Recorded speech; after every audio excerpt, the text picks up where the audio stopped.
BBC EastEnders legend Anita Dobson reveals reason she shuns show. Myleene Klass and her fiance Simon Motson enjoy a fun day out with son Apollo 5 at Winter Wonderland. Bullseye fans disappointed minutes into ITV reboots after making the same complaints.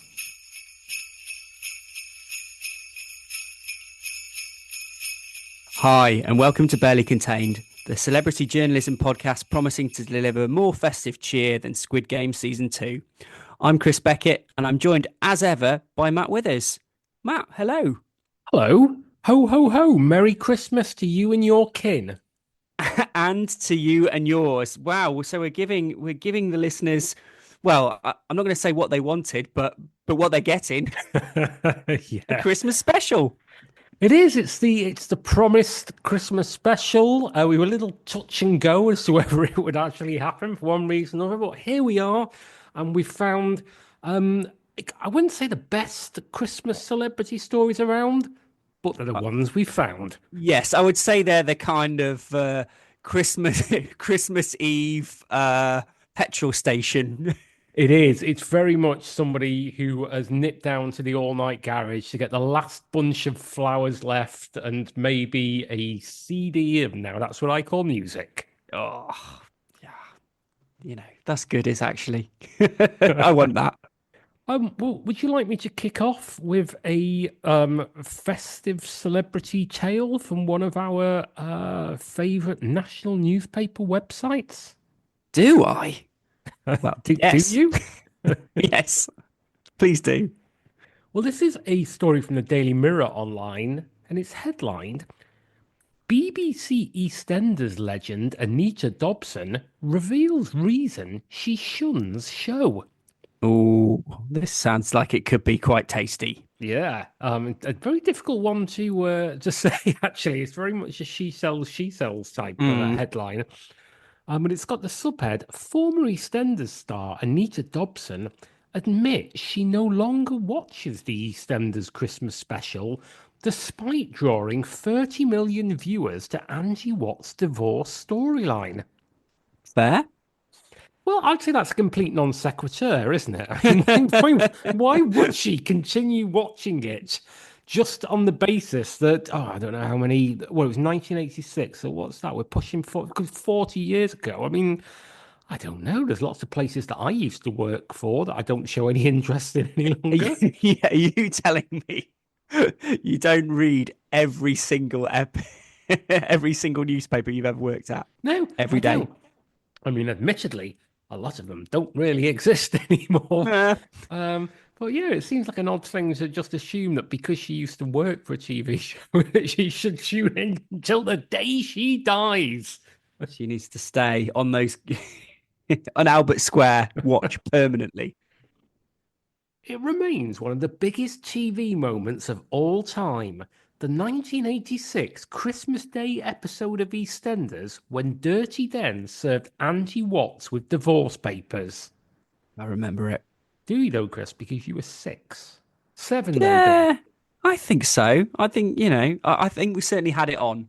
Did you? You were allowed to stay up and watch that seminal episode of EastEnders? Yeah, that was good. Oh. I mean, I don't remember because we never had EastEnders on in ours.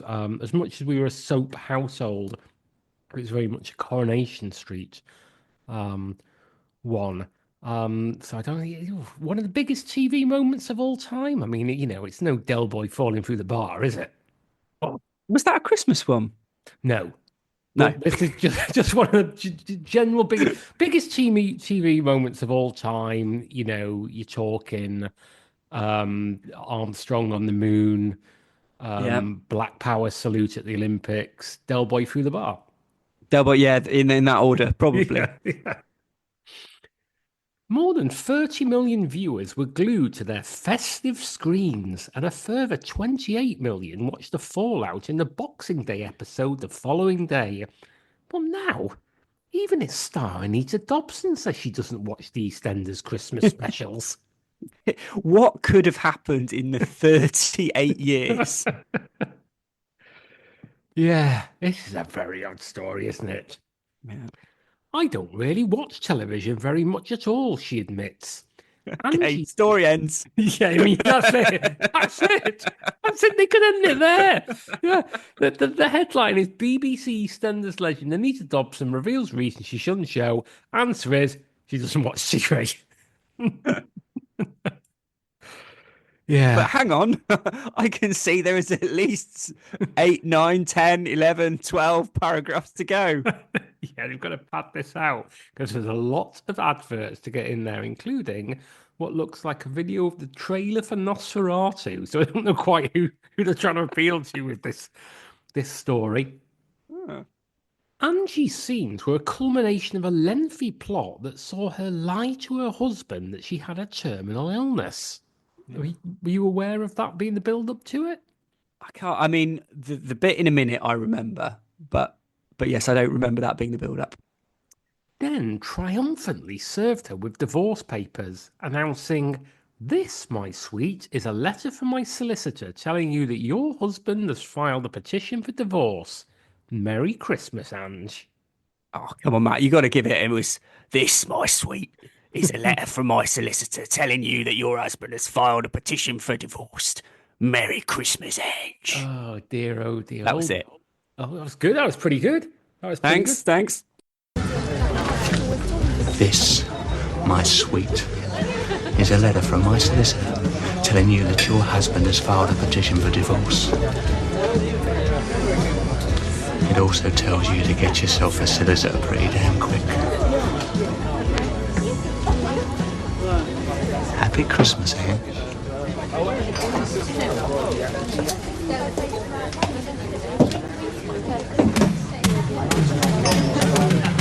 Can you reenact anything else that Dirty Den has been in the news for in more recent years? Um, no. His career has certainly taken a turn in the intervening Yes. 4 decades. Yeah, I was going to say I'm not totally sure that he's actually still with us. Dirty Den, is he not? No, I don't Oh think so. well. Oh, let me see. Oh, Leslie Grantham died on the 15th of June, 2018. Yeah. Oh, I didn't know that. Well, let's just have a very brief moment's silence. I mean, I won't do an impersonation of that if that's what you were angling for. Oh, but Anita, 75, who is married to Queen drummer Sir Brian May, says she does not really keep up with the EastEnders Christmas specials, which last year saw the sixth storyline revealed. I don't know what that is. I mean, I have a vague idea of what that is, but I mean, it's the the way they're writing it is though it's like everyone knows. Yeah, it's certainly a bit niche. No, I don't know that. I do know that, Chris, that Sir Brian May was behind me at a gig relatively recently. Really? Yes, he was indeed. He was behind me watching the last dinner party at the Hammersmith Apollo. Okay. Yeah, so that's my Brian May story. He seemed to be enjoying their pomp rock. Perhaps saw a Yeah. bit of himself in those youngsters.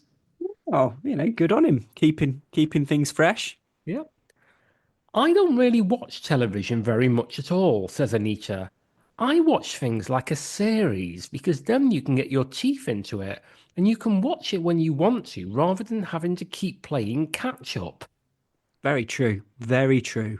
Well, I mean, sort of when she says you can watch it when you want to, is that not catch up? Yeah. Okay. Fair enough. I mean, if you watch it when you want to, don't the broadcasters literally call them catch up services? Yeah. Okay. Fair enough. She adds of EastEnders, I tend to always miss it, but I do try to catch up with stuff now and again. But it's hard with that because it turns over so quickly. You have to be constantly catching up.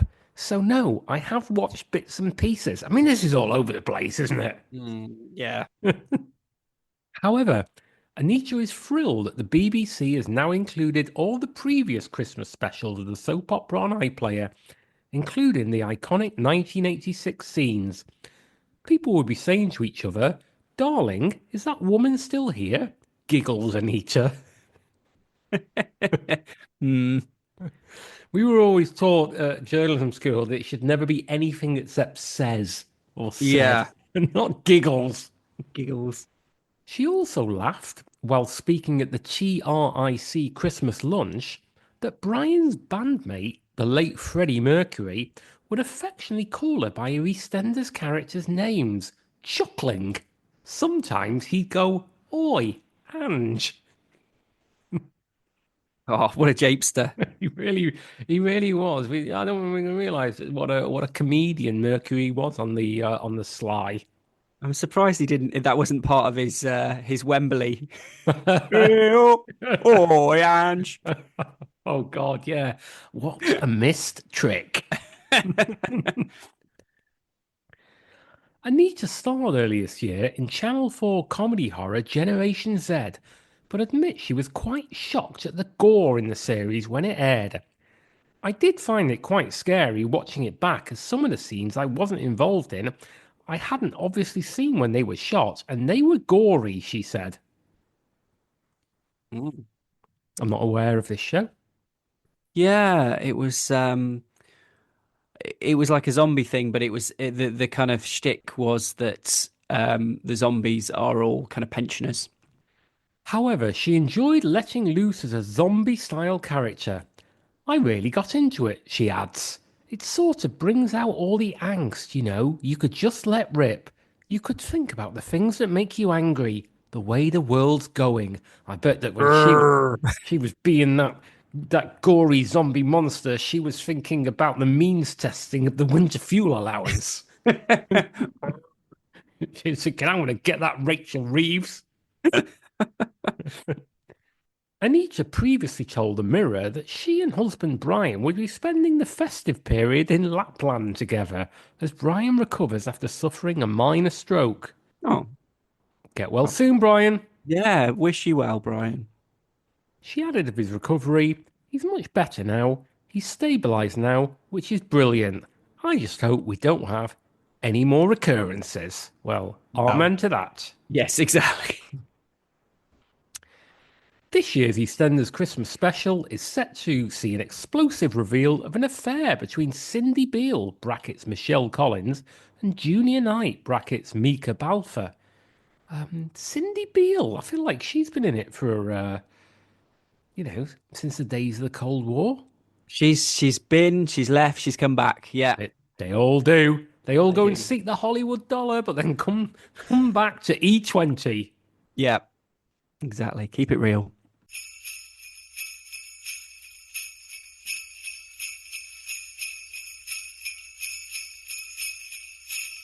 Now, Chris, I believe that you've got a tale about 1/5 of hearsay. Absolutely. Myleene Klass and her fiance Simon Motson enjoy a fun day out with son Apollo 5 at Winter Wonderland. Now, a couple of queries, Chris. Firstly, Simon Motson, a relative to a certain football commentator? I don't know, but then I haven't seen him in a sheepskin jacket. I Ah, don't think I can okay, judge. fair enough. And son Apollo 5, is the son called Apollo 5, or is it son Apollo aged 5?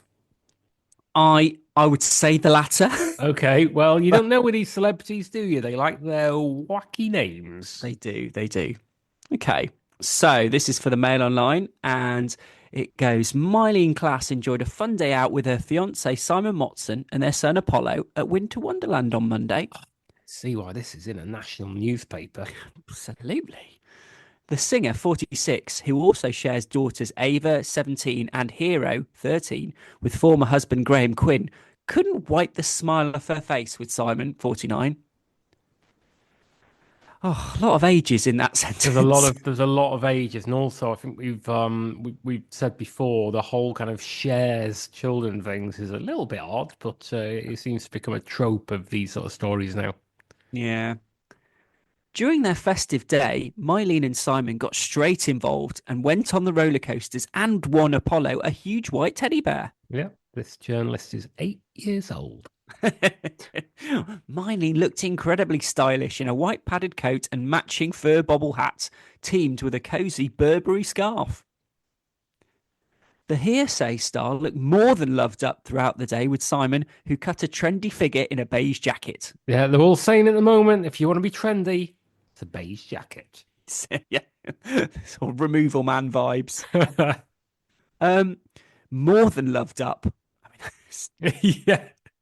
Where do you go from that? I don't know. Some level of insanity, one assumes. Myleene and her PR executive partner first met 9 years ago after being set up on a blind date. On blind date? With Well. Scylla and R. Graham. It'd have been good, wouldn't it? The couple got engaged in 2020 after Simon got down on one knee in their garden shed, which he made into a replica of where they had their first date, and surprised her with a 9-carat diamond ring. What? I don't understand that sentence at all. He made their garden shed into a replica of where they had their first date. So, like, what? An Italian restaurant or something? I don't understand. What? I mean, yes, I mean, now you've said it like that, I think that's probably the most likely. He's probably kitted out the shed, blinged it up to look like a nice bistro or something similar. But yeah, the first 5 times I read it, I had no idea. How big's this shed? Oh, no. Or indeed, how small was the bistro? Intimate, I'm sure. Myleene and ex Graham split up after he walked out on her on her birthday, just 6 months after they got married. Oh, the real dirty den vibes there. A bit caddish, isn't it? You don't walk out on someone's birthday. Happy birthday, Myleene. Here's to the next 9 years. May the laughter continue to be as loud as your shirts. I mean, where's that come from? Yeah, I mean, there's no mention of his shirt. We know there's a beige jacket. There's certainly. I think there's been some bits left on the cutting room floor in this story, but not necessarily with a thought to making sense. The divorce proved an expensive one for the singer, who did not sign a prenup despite her friends and even her priest advising her to. What? This is the second thing. What? Her priest advised her to sign a prenup. You know, normally you'd feel that priests might just say, it's a bit out of my wheelhouse. Yeah, who was a priest, Father Ted? Just keep it resting in your account. Speaking previously to the Daily Mail, she said, "That was as stupid as it gets. One of my girlfriends said later, you married a former drug dealer who wouldn't sign a prenup. What were you thinking?" Well, that's a fair point. It just drops in there that he was a former drug dealer as well. Yeah, I was going to say, I'm hoping, legally, I'm hoping this is pretty tight. I really hope that the Mail's lawyers have done the work that we can't afford to do. Yeah, it would be, fairly tragic for this podcast to be shut down on a Christmas edition of the last story that we added.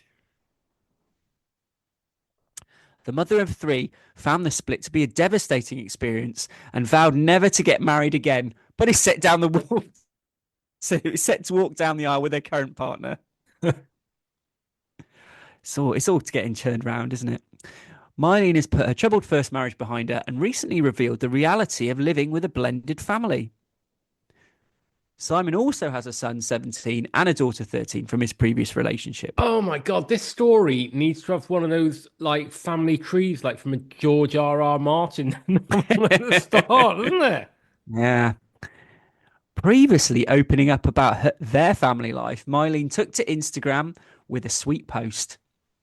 Her caption read, "I keep seeing this trend. Anything that normalizes and embraces modern blended families really goes deep with me, especially as it's something I never had a blueprint for and was so scared to embark upon.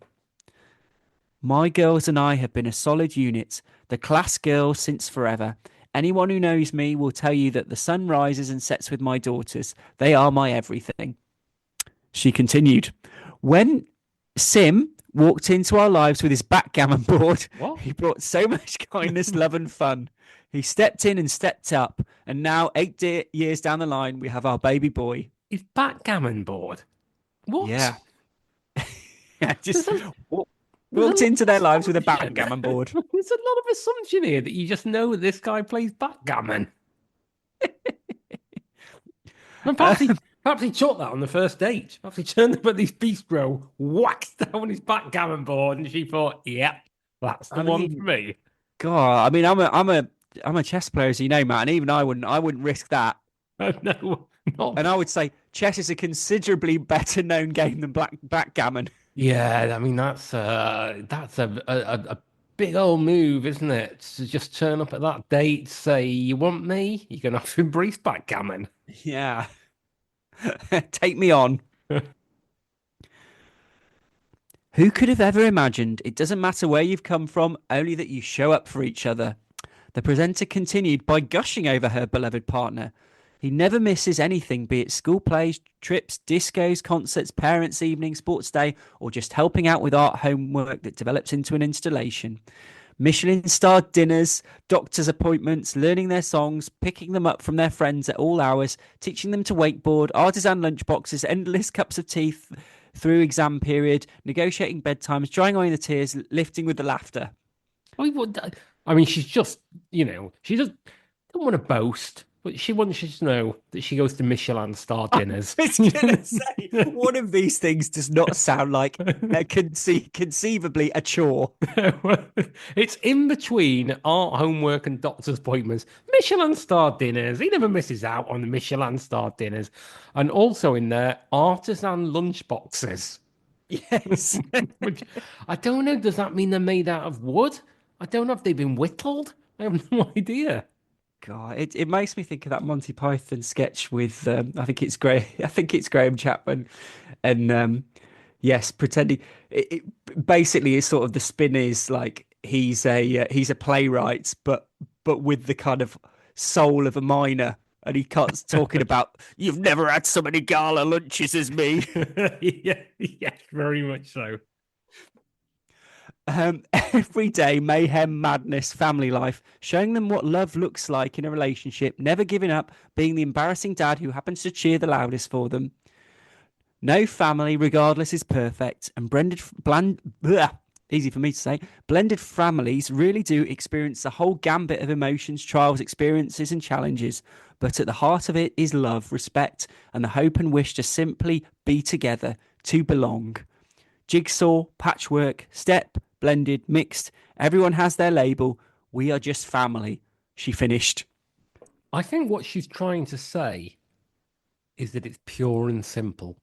Oh, nice. Yeah. I think what she's trying to say is that she's available to write more books. Yes, I think, yeah, I think very much so. But yeah, I mean that's all very beautiful, isn't it? If also incredibly boastful. A little bit, a little bit. Let's have a look at some of the comments. Well, for me, the one that sticks out most clearly is Lady Willpower 69, who said she's from melancholy Looneyville, Bonaire, St. Eustatius, and Saba. First dapper laughs, and now her spending hundreds at Winter Blunderland. Still, if you spend that ridiculous amount of money, you have to look like you were having a good time. Wow. Okay. I don't know how Dapper Laughs has made an appearance in this, but there you I go. know.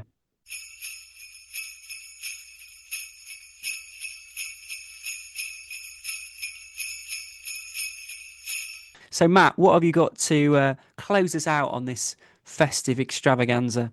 I am finishing with a story on the Daily Express's website, and it's headlined Bullseye fans disappointed minutes into ITV reboot after making the same complaints. I don't know if you watched the reboot of Bullseye, Chris. I didn't, but I actually might watch it on Catch Up. Did you watch it? Of course I didn't. My passionate love of Bullseye. I don't want to see it again. I don't want to see it remade. I didn't want to see it with the very little remembered Dave Spikey fronted reboot on the Oh, yeah. Challenge many years ago, and I certainly don't want to see it with Andrew Flintoff. Okay, okay. Each to their own. I think I might give it a go. Well, I just think, you remake Bullseye, you tinker in the Mona Lisa. Fair enough. But they have rebooted it, and the Access has got a story, and it seems a few people are unhappy. So the subhead is Bullseye has made a comeback for a Christmas special, but not everyone was happy when they tuned into the reboot. Mm. Bullseye has been missing for 3 decades and has now returned for a festive special with presenter and former cricketer Freddie Flintoff leading the way. Missing. It's like, but they just haven't had it. It's not like you don't need to put out a police Yeah. search. Also, if you wanted to search for it, Chris, there are 4 episodes on Challenge TV every Every single single night of the night. week. And I know because I have it on on Series Link on Sky Q, and regularly my other half, when she thinks that I'm not looking, will unseries link it, and then I will re-series link Wow. it. So it's a bit of a running battle over Bullseye. But yeah, no, it's regularly on, so it's not really been missing. Should you wish to bathe in a combination of darts and often quite highfalutin quizzing every night. Have you watched every single episode? I don't think I've seen every single episode, but I've probably seen the bulk. Okay. Yeah. I mean, it's it really does sort of still stand up. It's bizarre to think that, that one of the categories that you could hit on the dartboard were the Bible, Right. and then you'd have the Lancastrian stand-up Jim Bowen there questioning somebody from Falkirk on the knowledge of Genesis. But there you go, 80s, a different time. Very So nice. from blockbusters and catchphrase to Price is Right and You Bet, game show reboots have been taking over primetime TV, and now it's the turn of darts-themed series Bullseye on ITV. Stepping into original host Jim Bowen's shoes, former A League of Their Own star Freddie Flintoff is taking over presenting duties with the Christmas special airing this evening, Sunday, December the 22nd. I mean, Mm. I don't know. You like a bit of leather upon willow like myself, Chris. I don't know if the first thing I would say when describing Freddie Flintoff would be former A League of Their Own star. He wasn't a bad cricketer, was he? Yeah, he was pretty decent to be fair. Yeah, I mean, I'd like to think that that's not the first thing on his Wikipedia entry. Mm. And much like the original, he is overseeing proceedings with 3 teams of 2 made up of amateur darts players and quiz lovers using their skills to win points and prizes. Feel someone whoever wrote this story is perhaps not someone who watched Bullseye first time round. Yes, I think you're probably right in that assumption. But some viewers were left unhappy from the get-go, thanks to the modern take on the show's classic opening credits and music. Now I definitely want to listen to it. Yep, it's going to be. Oh God, I hope it's not woke, Chris. I hope you've not made Oh, Bullseye woke. I'll make Bully woke. While the sequence featured Bully and the classic tune was included, the extended cartoon has been scrapped, and the tune transitioned into a modern song as Flintoff appeared on set. A modern A song? modern song? What a big Is there a little bit of modern? dubstep in there? Yeah, I don't know. I don't know what that means. A modern song. Oh my God! I hope it's not. I hope they've not made Bullseye drill. Oh, that would be the last thing Jim would have wanted. I hope there's not like gangs posting videos of themselves, like going into other gangs' postcodes on YouTube to the tune of Bullseye. Taking to X, formerly Twitter, a fan wrote, "Already ruined hashtag Bullseye with the music." Yeah, MC Speedboat. Oh God! Oh, I wonder if it comes back permanently. I used to do a little bit about Bullseye in my stand-up. maybe I could bring that back. That said, I usually lost 90% of the audience as soon as I started doing that. Another said, no crap animated opening sequence. This has fallen at the first hurdle.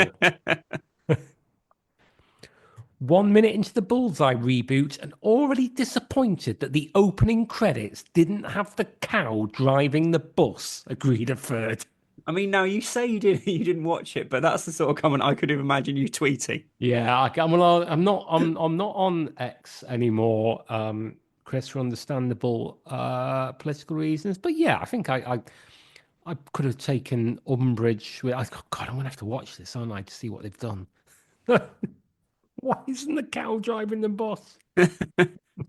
Whereas a fellow viewer wrote, "It's great they have kept the theme tune, but it looks like they've got rid of the coach on the intro."